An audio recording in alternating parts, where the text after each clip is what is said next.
Hi everyone, good morning. Today is Monday, October 9th. So we are a little bit behind schedule. So today we will finish the chain rule and we will start 4.4 and 4.5. And our homework this was on to this Wednesday, right? Mm-hmm. Yes. Hopefully today or Wednesday we can finish 4.4 and 4.5. And shall we move the quiz to next Wednesday? Then shall we move the exam as well? When do you want to move the exam to? Like Monday or Wednesday? Wednesday. Okay. So everybody, our homework 4 is this Wednesday. And then the homework 5 and quiz 3 is next Wednesday. And exam 2 is the Wednesday, October 25th. And then, of course, we move homework 6 as well. Wow. Wow, it changed a lot. Because we're behind schedule. Then we have to move forward. You gotta look back and redo the schedule. Okay, I will update a different schedule and then post it in Blackboard. Okay, all right. So let's see. Okay, but you can see how exam 2 and exam 3 is so close because exam 3 only covers 3 sections. That's why it's so close. Okay, and yeah, we have 4 exams and 1 final. Okay. So this week is just homework 4 till Wednesday. And then next Monday you have 4 break and next Wednesday homework 5 and quiz 3. Okay? Alright, let's see. So last time we talked about chain rule. Do you remember the chain rule? So we have the power rule, we have the derivative of the exponential function. And we have the product rule, quotient rule. The chain rule is the same as before, but you multiply by u prime at the end by itself. Right, everybody? Yep.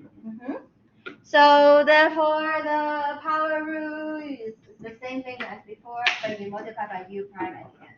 And similarly with the exponential function. So last time we did a lot of examples, right? We did a chain rule multiple times. It's like you peeling the onion, right? You look from the outside to the inside. And last time we also find the second derivatives.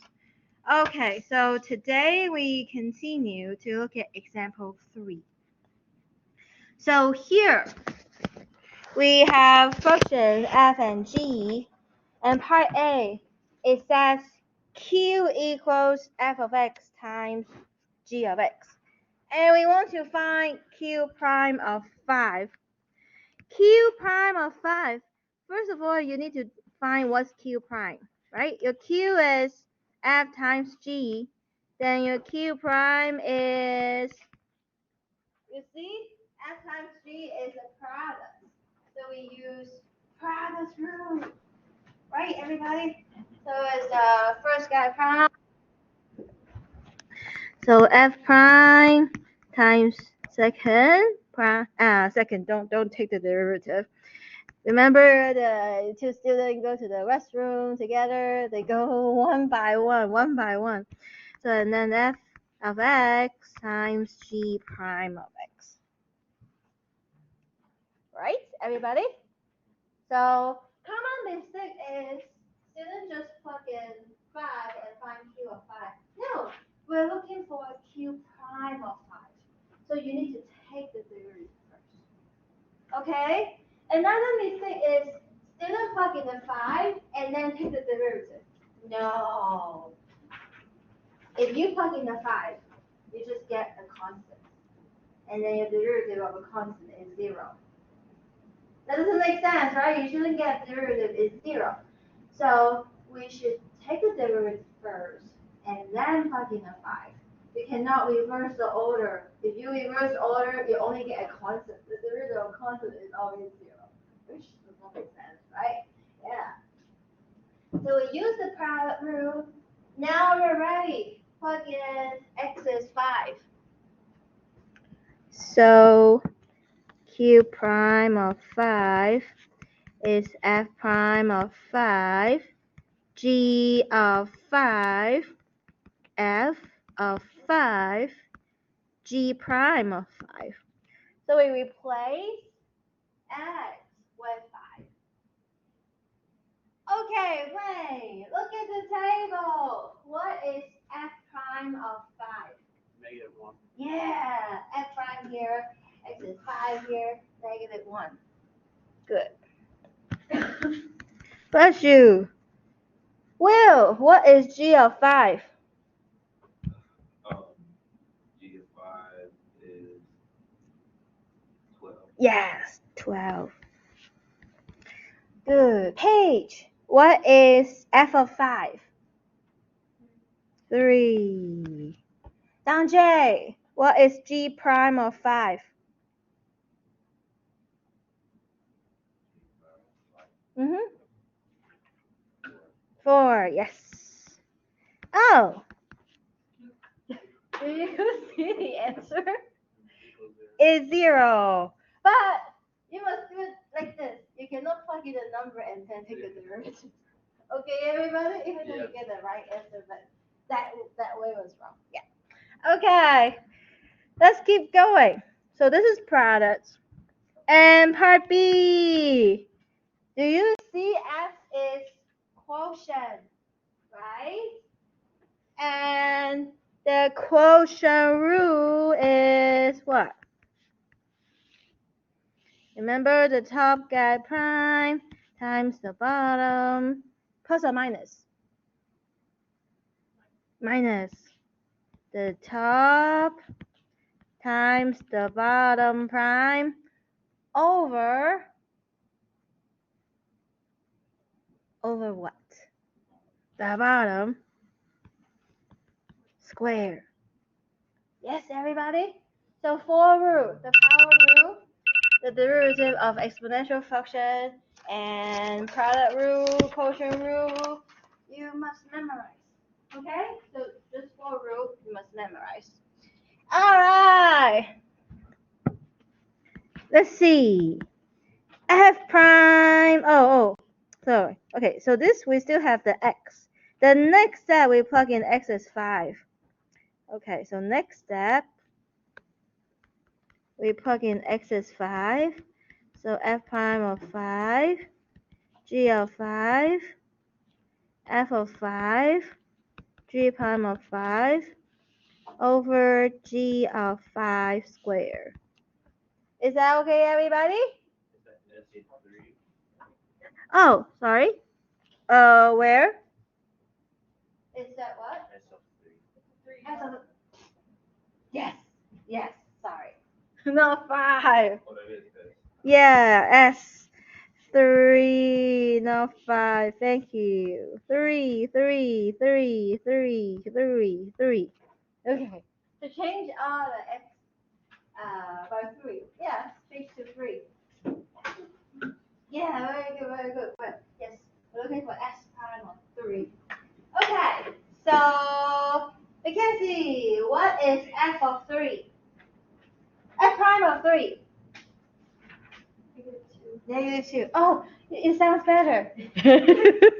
At least you have your voice back.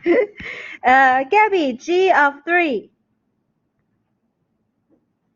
5. And Joseph, F of 3.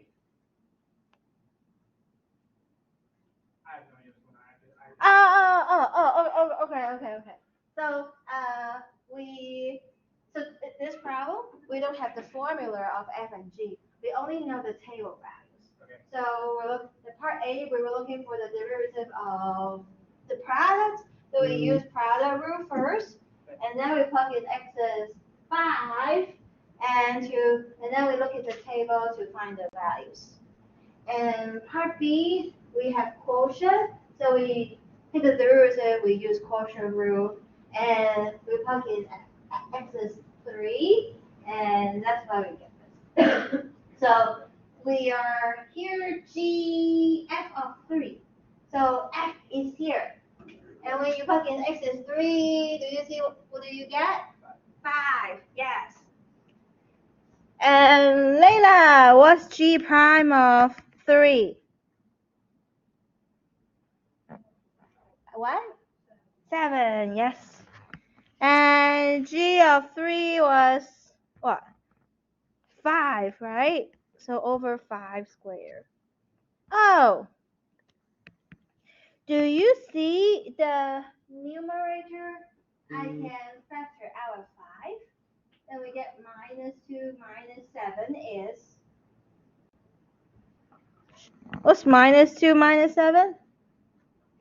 Negative 9. Oh, so 5 squared is 5 times 5. Do you see we can cancel the 5? We get minus 9 over 5. So this is part B. So far, so good, everybody? And then we have part C. So part C, this is a composition function. F of g of x, composition function. So we use chain rule. So r prime of x, chain rule. The derivative of the outside times the derivative of the inside. So dy dx is dy du times du dx. Is that okay, everybody? So we plug in x is negative 2. So r prime negative 2 is f prime g of negative 2 times g prime of negative 2. So we use chain rule, and then we plug in x is negative 2. Okay. Do you see, like part A, we only use the row with x is 5, and part B, we only use the rows when x is 3. But here, you gotta be careful.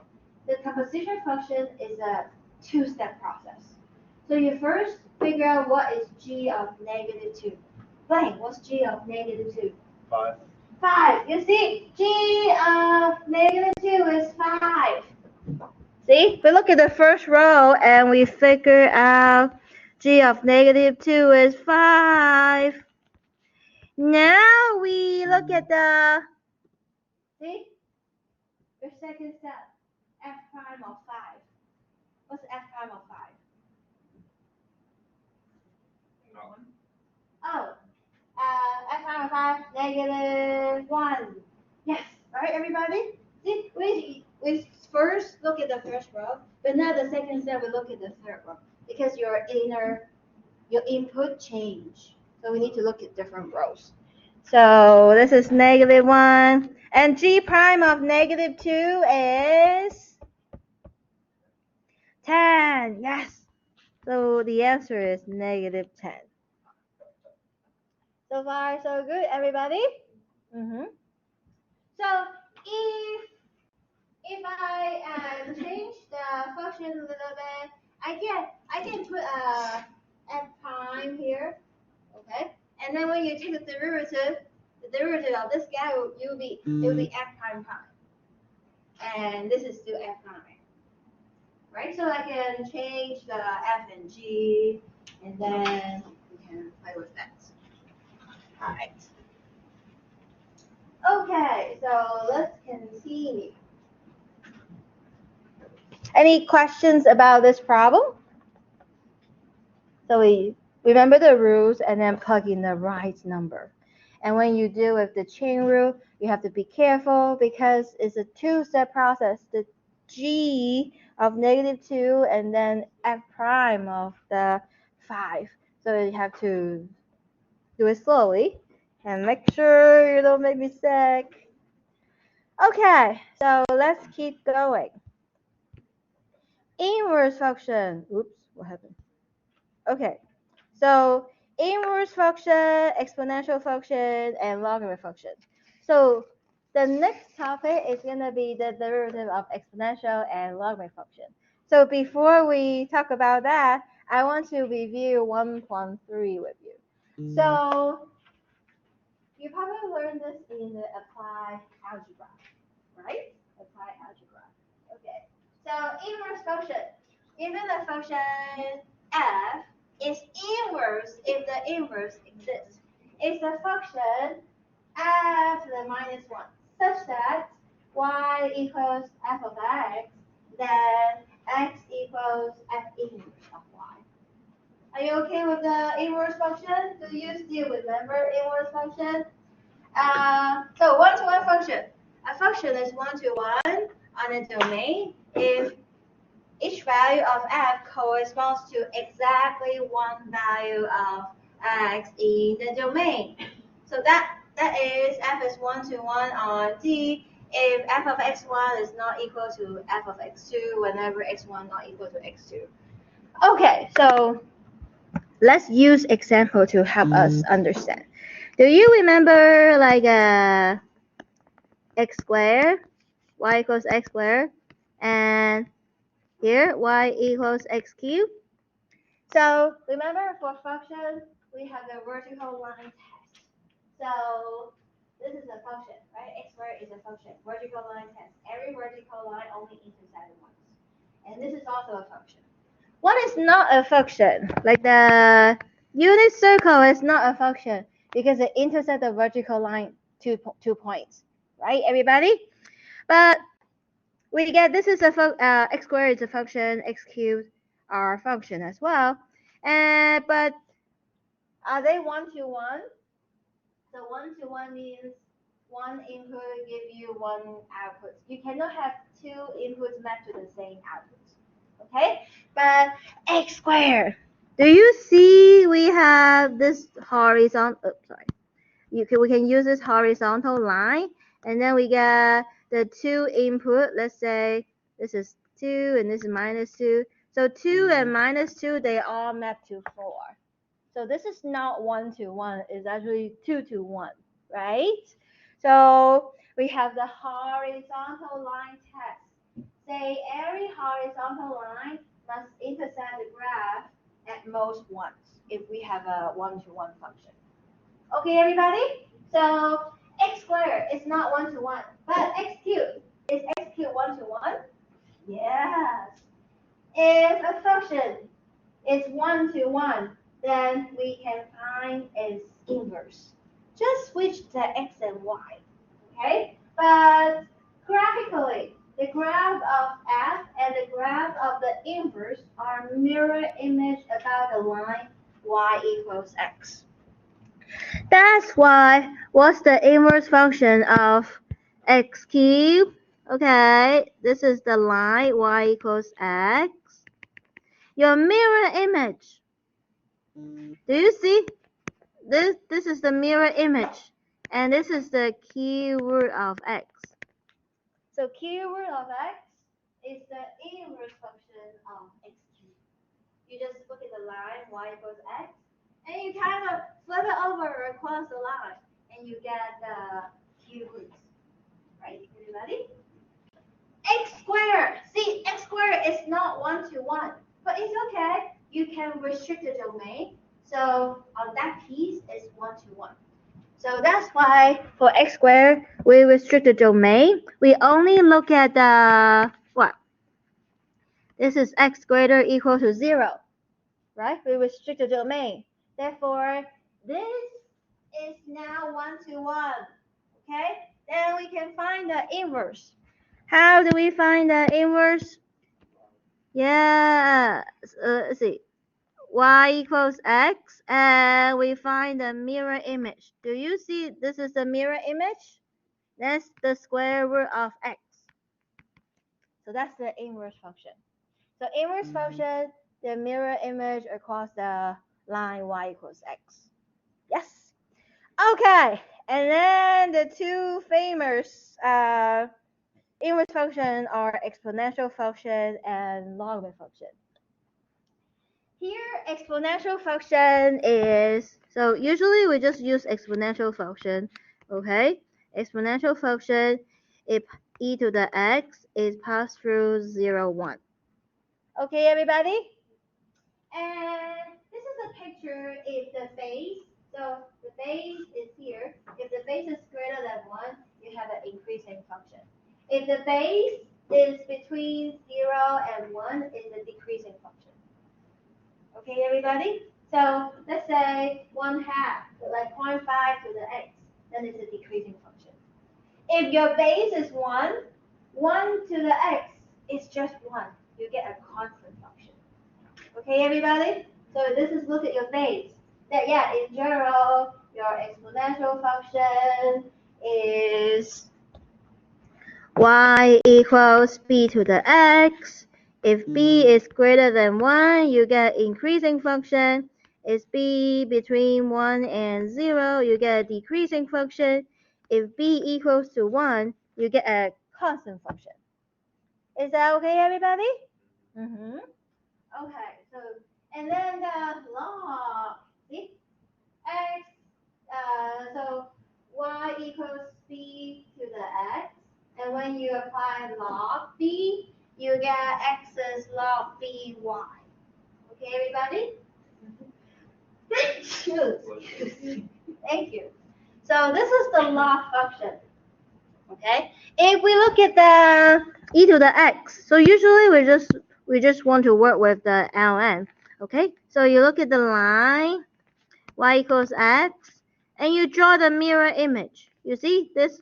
The mirror image is here. This point, the mirror image is here. This point, the mirror image is here. So when you connect them, you get something like this. And you see that your log looks like this, right? Yeah, so the log looks like this. When the base b is greater than 1. If the base b is between 0 and 1, you can imagine it's going to be a decreasing function. Okay? But we usually just focus on e to the x and natural log of x. Okay. And we have the, so this is ln of x. And we have the exponents rules and the log rules. Okay, exponents rules. A to the n times a to the n is a to the n plus n. Right? We add the exponents. A to the m over a to the n. Oh, you see my typo? M to the Yeah, m minus n. Yes, everybody? Who expects that? This is not plus. Maybe I copy it from the top row and then I forget to change the sign. M minus n. And then a to the n to the m is a to the n times n. Right? We multiply by the exponent. A to the negative n is 1 over a to the n. Yes. If the factor is in the denominator, we write on the numerator, the exponent becomes negative. Here, for products, we can distribute the n. Okay? For quotient, we can also distribute the n. Questions? When we have a sum, can I distribute the n and say they are equal? No, don't do that. Also, if you have minus, it's not equal to a to the n minus b to the n. Okay, actually, what does this equals to? I don't know if you have learned the Pascal triangle. So the rule is 1, and then you put 1 on the edge, and then you add them. You add them, keep adding them. So look at this one. This one means a plus b squared is a squared plus 2ab plus b squared. You see, this is square, and then here a squared, and then the middle term, the coefficient corresponds to this number. This is Pascal triangles. Have you seen this before? Then the next one is a plus b cubed. Then all the terms are degree 3. So a cubed plus See, the coefficient is 3, and then your a power dropped down by 1, your b power increased by 1, and 3ab squared plus b cubed. Okay, everybody? So this is the triangle. And you see a plus b cubed. It's not just a cubed plus b cubed. It actually has more. So you can use this triangle to help you to figure out more. Maybe let's just do one more. So you put 1 at the edge. And then 1 plus 3 is what? 1 plus 3, 4. 3 plus 3? 6. 3 plus 1? 4. And then 1 at the edge. So you see a plus b to the 4th is what? You start with a to the 4th plus 4a cube b, right? Your a power dropped down by 1 and your b power increased by 1. Next one, 6 a squared b squared, right? And then what? 4ab cubed. The last one, b to the 4. Huh? It just gets more and more complicated. Hence the triangle. And it's also related to the binomial theorem. But we don't need to deal with that. This is some extra. I just want to let you know. If you see sum or difference, you cannot split the power. Is that clear, everybody? Yeah. Mm-hmm. Yeah. Okay, and then we have the log rule.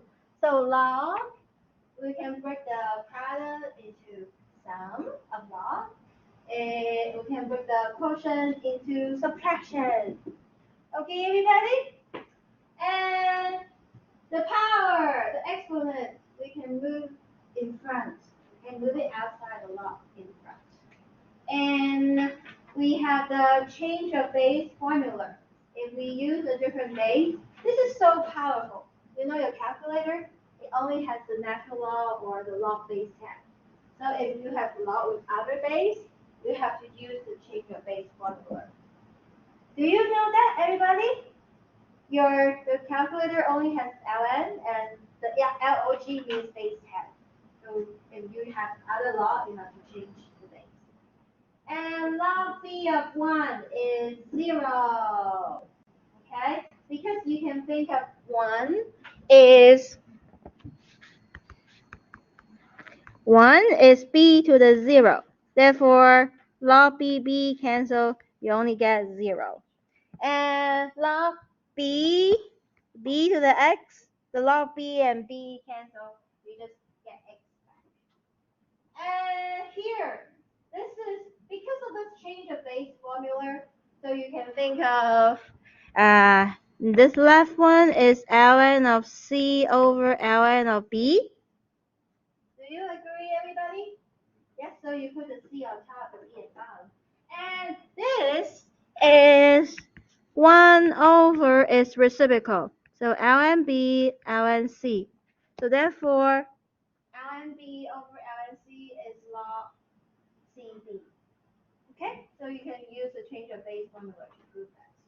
Oh, this one, not many students can remember. So if you have the b inside the log, okay, the power n, you can move it in front, and it's gonna be in the numerator. But if your base has some power, you can also move it in front, but it's gonna be in the denominator. Is that okay, everybody? So this is very useful. For example, I give you like log and then 9 of 27. What is this? Well, you can think of 27 is 3 cubed, and the 9 is 3 square, right? So you can move the cube in front, and it's going to be on the numerator. You can move the square in front, it's going to be the denominator. So you get log 3. And log 3 is 1. So your answer is 3 over 2. Okay, everybody? Yeah. So this helps you to simplify the base. Log BB, yeah, cancel, you just get 1. And B log B, they're inverse functions, they also cancel, you just get x back. Okay, everybody? All right. So we keep going. And these are some problems that I give you the answer, so we can go over it quickly. All right. Like here, when you have equation involving the exponential function, you want to change the base to be the same. Okay, so that's why 3 square root is like to the 1/2. So you multiply the exponent by 1/2. Okay, and here 1/3 is 3 to the minus 1. So you can multiply the exponents by minus 1. As long as you make sure the base are the same, then you just set the exponent equal to each other and solve it. So this is a easier type. And here, when you have log, okay, when you have log, what do? Is you both sides apply 3 to the some power. Okay, then 3 and log cancel, and then on the other side you get 3 squared. Okay, so you get this. And oops, let's see. Oh, I don't want to move the picture. I want to go down. Okay. Yes. So this one, you see 2 to the 2x, it's like 2 to the x squared. And this is a quadratic type. So you use a substitution, let u be 2 to the x, then you get a quadratic equation. You can solve the quadratic equation. But be careful, your exponential function is always positive, right? What's the exponential function look like?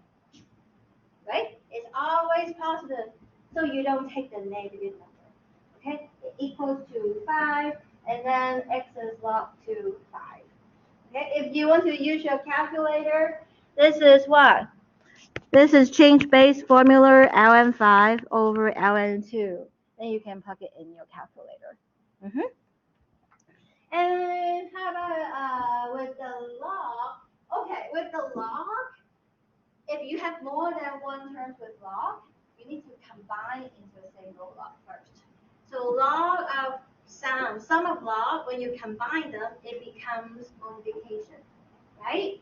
So, and then both sides raised to the power of 10. Then you just cancel, and you just get 10 on the right. Okay? And you get a quadratic equation. So you have to distribute and move the right-hand side, the 10, to the left. Then you either factor or quadratic formula. You remember, everybody?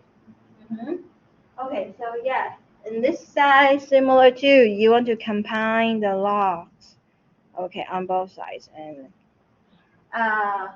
except this problem. See this problem, you move all the terms to the left, and then you see the common factor natural log of x minus 2. You can factor this out. Then you have 3x minus 5, or 5 minus 3x. Then you set each factor equal to 0. This guy equal to 0, you get x is 5 over 3. This guy equal to 0. See? You both sides apply e to the power. E to the 0 is actually 1. Okay? Therefore, x minus 2 is not 0, it's 1. So x is 3. And please check your answers when you have the log. Because what's your domain for the log? Only positive numbers, right? So therefore, you must check whether those roots are really in the domain. If it's not in the domain, then it's not a solution. So we only have the solution x equals 3 in this case. Okay, so yes, that's the review of the law and exponential function. And here, how do we find the inverse function? You kind of solve for x, and then you just rename the y to the x. Remember how to find the inverse function? Yes. Similarly, you solve for x and just rename the y to be x. That's it. Okay? So that's the review of the inverse function and logarithmic function and exponential function. Okay, now let's look at the derivatives. So 4.4. Did you print out 4.4? No. Okay. You can take notes on a piece of paper. Yeah. It's only 2 pages. Yes, this worksheet is only 2 pages. Okay. So derivative of exponential function and the derivative of logarithmic function. So on the left, we already know. Remember, derivative of e to the x is e to the x. E to the x is so special. The derivative is itself. Right, everybody? And e to the kx is k e to the kx.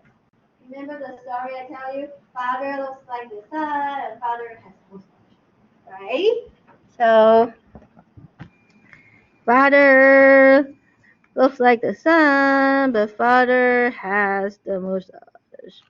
Okay, so the mustache here is like the k. And how about b to the x?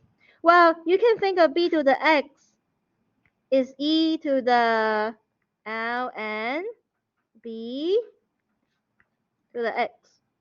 Yeah, b is e to the ln b. Do you agree, everybody? Because they're inverse function. Oh, now you see is e to the ln b times x. So when you have exponents and then raise to the x, you multiply the exponents. Right, everybody? Do you see this guy is like the k? So when you take the derivative, you get b to the x prime is, see, this is like k. So you put the k down in front times e to the k x. Yes, everybody? And oh, this is ln b stays here. But this whole thing is b to the x. That's the formula is you still have b to the x, but here you have an extra factor ln b.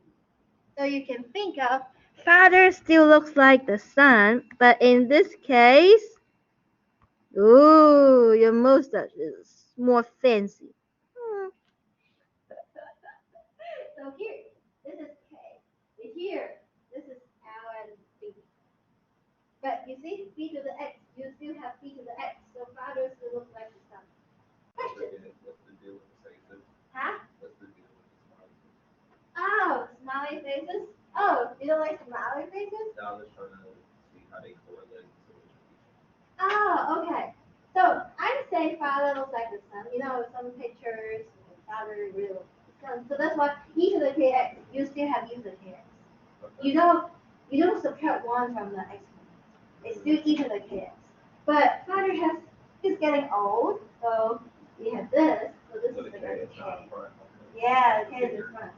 And then here, father, so b to the x, you still have b to the x, but you have an extra factor, ln of b. Okay. So yeah, because common mistake is sometimes students put the derivative is kx e to the kx minus 1. Don't do that. Don't subtract 1 because fathers still look like the sun. They're very similar. So they still have the factor e to the kx. And you just multiply by the coefficient k. Don't multiply the x. So that's the kind of mistake. Okay. Very good. So next, let's see. Oh, okay. Because we haven't learned implicit differentiation, so I cannot quite prove this yet. So right now, just memorize it. Okay. So after, I think we will talk about implicit differentiation in 6.4. So chapter 6, 6.4, we'll talk about implicit differentiation. Then I can come back and prove this for you. Okay, everybody? So right now, just learn the formula. The derivative of ln of x is 1 over x. Okay? And here, remember the domain for ln of x, we need the x to be positive. And so if we have ln of absolute value of x, do you see now the domain of x just not equal to 0? Because when x is negative, absolute value of x is positive. So it's positive, so it's okay to plug in the ln. Okay? So therefore, derivative of ln of absolute value of x is also 1 over x. How about with other base? Do you see this is 1 over x times 1 over ln of b? Yes, I call ln of b is the most. So the exponential function derivative, you multiply by ln of b. The derivative of the log function is the derivative of the natural log of x multiplied by 1 over ln of b. So you put the ln of b in the denominator. Okay? So here, you multiply by ln of b for exponential function. The logarithmic function, we divided by ln of b. Is that okay, everybody? So today, just one new rule. The derivative of logarithmic function is 1 over x. Okay, everybody? Because here, if b to the x is like, it's the old rule, but just your k is ln of b. Okay? And the derivative of the log base b, we divided by ln of b. Okay, with these rules, let's solve examples. So remember, when we take the derivative, we start from the outside to the inside, right? Look at this. This is log 5 of something. See, this is a composite function, right? We let the inner function be u. Then the derivative, do you see this is log 5u? So the b is 5, okay? Is 1 over u, and then divided by ln of 5. And multiplied by u prime, because chain rule. Chain rule says multiply by u prime at the end. Then, so formula 1 over u is 9x squared plus 3 times e to the 5x cubed plus 2. This is u. And then times L and b, but b is 5. Okay, everybody? And then we multiply by u prime at the end.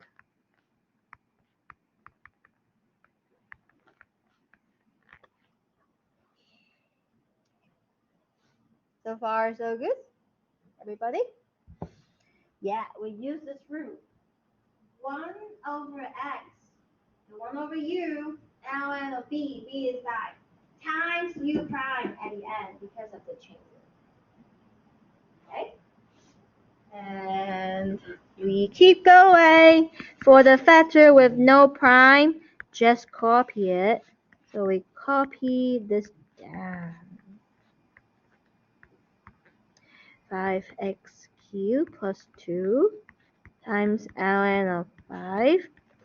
Okay, we take the derivative. Let's see. Page, what's the derivative of 9x squared? Yes, 18x. Okay, and then we plus the derivative. Oh, do you see this guy? It's another composite function, right? It's 3 times e to the u.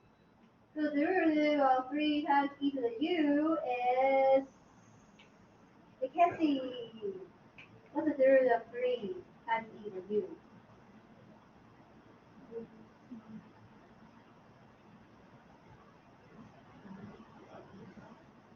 So 3, constant multiple, stays here, right? So 3 times derivative of e to the u is e to the u. Yes, see? e to the u, okay, times u prime. So when we say u, the u, actually write it down. 5x cubed plus 2 times u prime. So 5x cubed plus 2 prime. And then close the parentheses. Be careful. This u prime is with this term, okay? Your parentheses is outside. So do not put your parentheses here. Okay, everybody? Yes. Gabby, what's the derivative of 5x cubed plus 2? Yes, this is 15x squared. Okay, so you can rewrite the whole thing again. 9x squared plus 3 e to the 5x cubed plus 2 and ln of 5. And then this is 18x plus 3 e to the 5x cubed plus 2 times 15x squared. So all the factors now have questions. Can I cancel this 5 and this 15? Can we cancel this 5 and this 15? Can we cancel this 5? No, this 5 is inside the ln. And by the way, this 15 is only with this term, right? With this factor. It's not with this term. Okay, so we cannot cancel. Can we cancel the e? Yes. Wait, no. No, we can't. This is only one of the factors, one term of the factor. Okay. We have to make sure it's everything multiplication, then we can cancel the multiplication. Otherwise, we cannot. So just leave your answer like this. Do not simplify. Okay. So next class we will continue with this, and also print out 5.1. We are the last time I said we are behind schedule, so we don't have much time for review. Okay. So please look at the practice exam and review all your notes and do your homework. And next week we have the quiz. So if you have questions, please come to see me. Huh? The homework? Oh, okay. So we postpone the homework. So homework 4 is due Wednesday. And then homework 5 and quiz 3 is the Wednesday after fall break. So I will update. I will make an updated version of the schedule and then email to you. Bye.